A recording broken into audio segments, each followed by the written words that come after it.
الرحیم ایاک نعبد و ایاک نستعین۔ میں آپ کی ٹیلی فون کالز کا بعد میں جواب دوں گا۔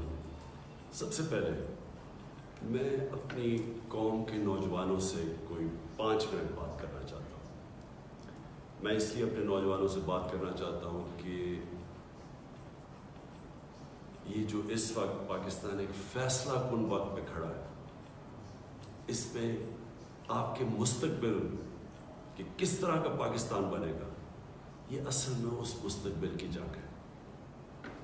اس میں آپ سب کو پتہ ہونا چاہیے کہ 2 راستوں پہ جا سکتا ملک۔ جس طرح آپ جب نماز پڑھتے ہیں تو آپ اللہ سے صرف ایک ہی چیز مانگتے ہیں کہ اللہ ان کے راستے پہ لگا جن کو تو نے نعمتیں بخشی، ان کے راستے پہ نہیں جو اپنے تباہی کے راستے پہ نکل گئے۔ تو قوموں کی زندگیوں میں بھی، قوم انسانوں کی قوم ہوتی ہے نا، انسانی قوم بناتے ہیں، تو قوموں کی زندگیوں میں بھی یہ فیصلہ کرنا پڑتا ہے کہ ہم نے ایک تباہی کے راستے پہ جانا ہے یا اس راستے پہ جانا ہے جو مشکل بھی ہوگا، جس میں ہر قسم کی آزمائشیں آئیں گی، لیکن وہ ہماری عظمت کا راستہ ہے۔ اور وہ ہمارے نبی صلی اللہ علیہ وسلم نے، میں لوگوں کو اس لیے مدینہ کی ریاست کی بات کرتا ہوں کیونکہ وہ اللہ نے ہمیں حکم اس لیے دیا کہ ان کے راستے پہ چلو، کیونکہ مدینہ کی ریاست ہمارے نبی صلی اللہ علیہ وسلم کا راستہ تھا ہماری بہتری کے لیے، کیونکہ وہ ایک دنیا میں ایک بہت بڑا انقلاب آیا تھا۔ میں نوجوانوں سے بات کر رہا ہوں، آپ ضرور اسٹڈی کریں کہ یہ کیا ہوا تھا دنیا میں، تاریخ کا حصہ کہ 622 سے لے کے 632 میں ایک ایسا فکری انقلاب آیا تھا کہ وہ انسان جن کی حیثیت ہی کچھ نہیں تھی، وہ دنیا کی امامت کرنا شروع کر دیا۔ یہ ہسٹری ہے، یہ میتھولوجی نہیں ہے، یہ کوئی کہانیاں نہیں ہیں، یہ انسانی ہسٹری کا ایک چیپٹر ہے کہ 10 سالوں میں انہوں نے انسانوں کو بدل دیا تھا۔ صرف کوئی 12 سے 1400 لوگ مرے تھے اس پیریڈ میں، 10 سالوں میں۔ جنگوں میں 12 سے 1400 لوگوں سے زیادہ نہیں مرے، لیکن وہ فکری انقلاب تھا، انسان چینج ہو گئے۔ اور وہ کیوں، کیسے چینج ہوئے، وہ اگر آپ نبی صلی اللہ علیہ وسلم کی زندگی پڑھ لیں، ان کی سیرت پڑھ لیں، تو آپ کو سمجھ آئے گی کہ وہ لوگ چینج کیسے ہوئے۔ آج پاکستان کی پولیٹکس ہے، 25 سال پہلے میں نے جو شروع کی تھی، وہ آج ادھر پہنچ گئی ہے کہ آج ساری قوم نے اس فیصلہ کرنا ہے کہ ہم نے کدھر لے کے جانا ہے اپنے ملک کو، کیونکہ آپ کے ہاتھ میں، اور نوجوانوں آپ کے ہاتھ میں ہے۔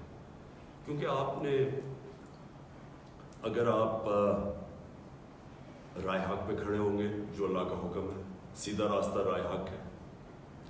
اگر آپ اچھائی کے ساتھ کھڑے ہوں گے، کیونکہ امر بالمعروف حکم ہے اللہ کا کہ اچھائی کے ساتھ کھڑے ہو، برائی کی خلاف کھڑے ہو، رائے حق پہ کھڑے ہو، جھوٹ کے خلاف کھڑے ہو، حکم ہے اللہ کا ہماری بہتری کے لیے۔ جب ایک معاشرہ یہ سچائی اور حق اور اچھائی کے ساتھ کھڑا ہوتا ہے تو وہ معاشرہ زندہ ہو جاتا ہے۔ جب وہ معاشرہ بیچ میں بیٹھ جاتا ہے کہ اچھا جی مجھے تو کچھ نہیں ہے، تو میری زندگی کو تو کوئی فرق نہیں پڑ رہا، تو جب انیکٹیو ہو جاتا ہے، جب وہ کچھ کرتا نہیں ہے، اصل میں وہ برائی کے ساتھ کھڑا ہو جاتا ہے۔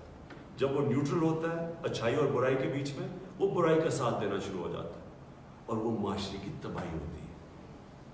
جس طرح میں بار بار مولانا رومی کو کوٹ کرتا ہوں، جب انہوں نے کہا کہ ایک قوم تب تباہ ہوتی ہے جب اچھے اور برے کی تمیز ختم کر دیتی ہے۔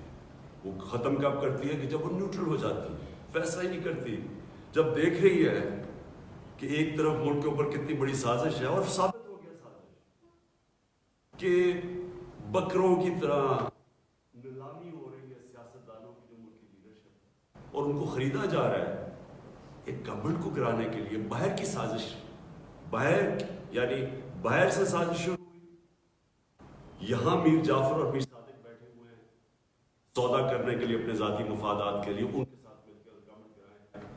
تو آپ ساری قوم کے پاس، نوجوانوں آپ کے لیے خاص طور پر، آپ کے پاس یہ نہیں کہ آپ چپ کر کے بیٹھے رہیں، آپ کو فیصلہ کرنا ہے جو بھی آپ سمجھتے ہیں اچھائی کدھر ہے برائی کدھر ہے آپ کو فیصلہ کرنا ہے، لیکن آپ چپ کر کے اگر بیٹھیں گے آپ برائی کا ساتھ دیں گے۔ میں یہ چاہتا ہوں کہ آپ سب احتجاج کریں، آپ سب اپنی آواز بلند کریں، یہ جو سازش ہو رہی ہے میرے لیے نہیں، اپنے مستقبل کے لیے۔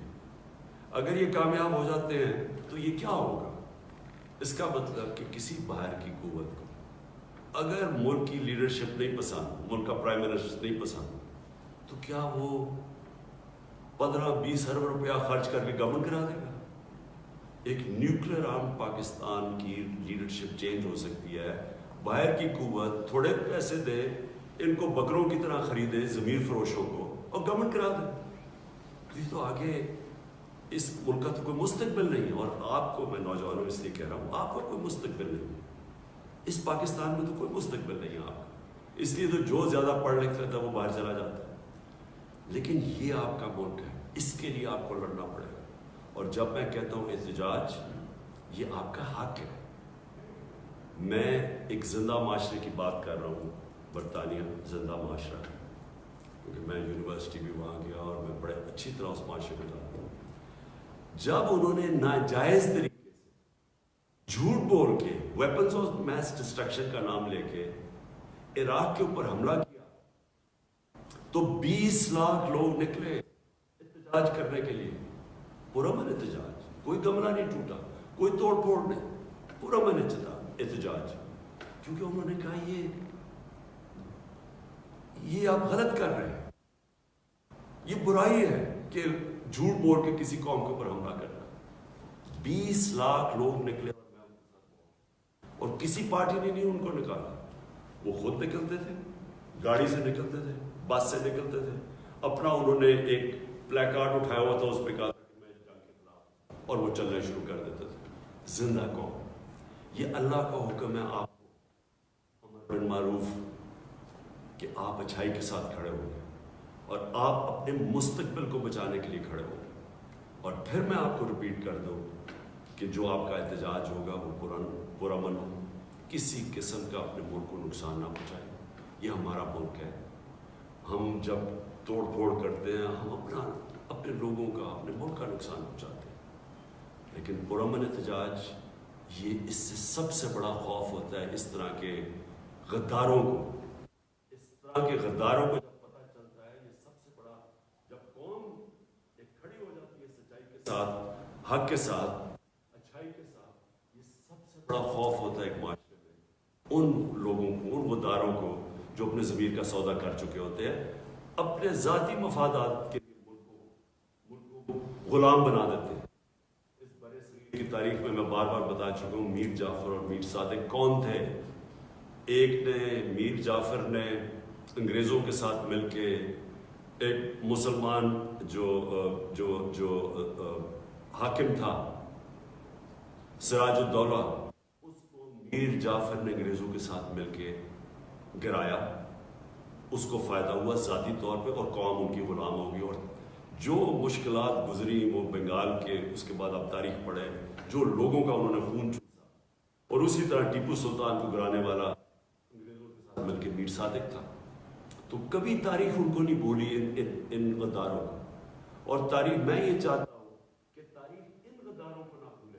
پاکستان کی تاریخ یہ سمجھتے ہیں کہ جی لوگ تھوڑی دیر میں بھول جائیں گے، آپ کی ذمہ داری ہے نوجوانوں، آپ نے ان کو بھولنے نہیں دینا کہ جس طرح کی انہوں نے بے شرمی سے غداری کی ہے اس قوم کے ساتھ، ثابت ہو گیا کہ یہ باہر سے پوری سازش تھی، یہ ثابت ہو گیا۔ ہمارے پاس نیشنل سیکورٹی کمیٹی نے، کیبنٹ نے، سب نے وہ ڈاکیومنٹ دیکھ لیے، پارلیمنٹ کی جو سیکورٹی کمیٹی کی کمیٹی ہے، اس نے یہ دیکھ لیا ڈاکیومنٹ۔ یہ جو میں آپ کو کہہ رہا ہوں یہ آفیشیل ڈاکیومنٹ ہے کہ عمران خان کو اگر آپ ہٹائیں گے تو امریکہ کے تعلقات آپ سے اچھے ہوں گے، اگر آپ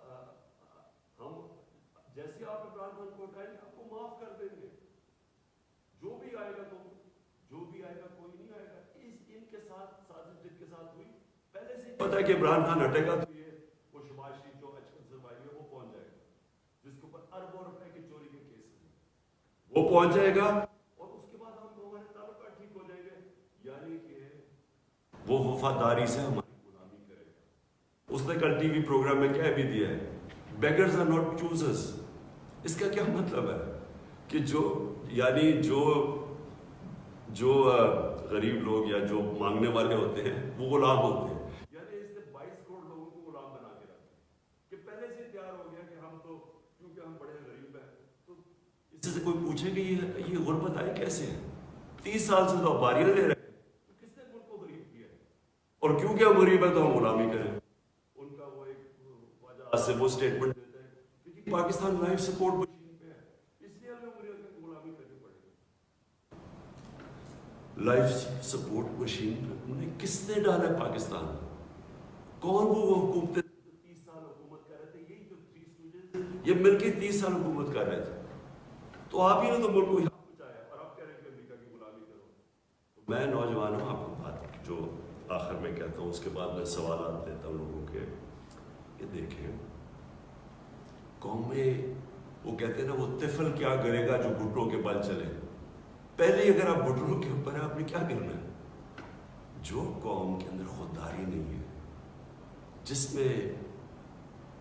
جس کی عزت نفس بڑی نہیں ہے غیرت نہیں ہے وہ قوم کبھی بھی اوپر نہیں جا سکتی. تو جب آپ نوجوانوں سے میں اس لیے کہہ رہا ہوں کہ آپ نے اس ملک کی غیرت کے ساتھ کھڑے ہونا ہے. آپ ایک جس طرح